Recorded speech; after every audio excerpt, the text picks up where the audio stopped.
Hello, hello mga mare. So, eto nga at maaga na naman po tayo gumising.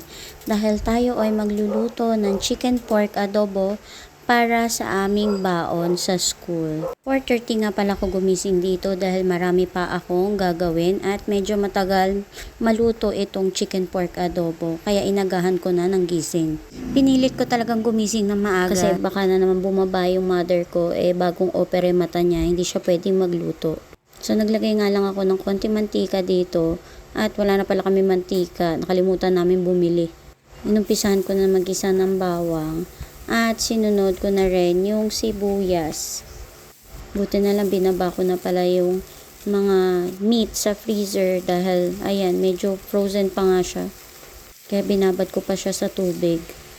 Pork liempo pala to at chicken. Yan, inuna ko muna hinulog yung liempo kasi mas matagal yun maluto kaysa doon sa chicken.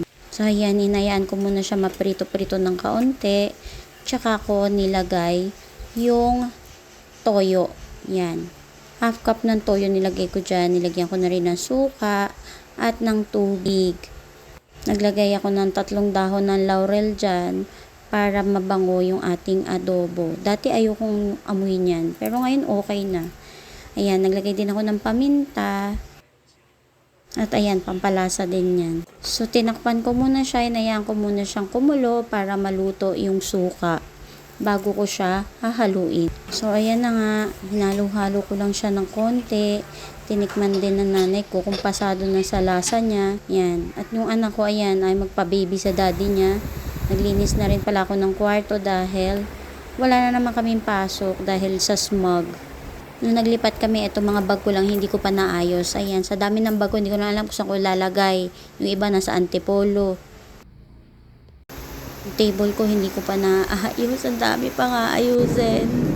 Yan, umulan. Lumabas muna kami sa terrace namin. Dahil gusto makita ng anak ko yung ulan. Alam niyo, nalulungkot siya pag umuulan. Kaya yan, sinamahan ko siyang panoorin yung ulan. Medyo mahina pa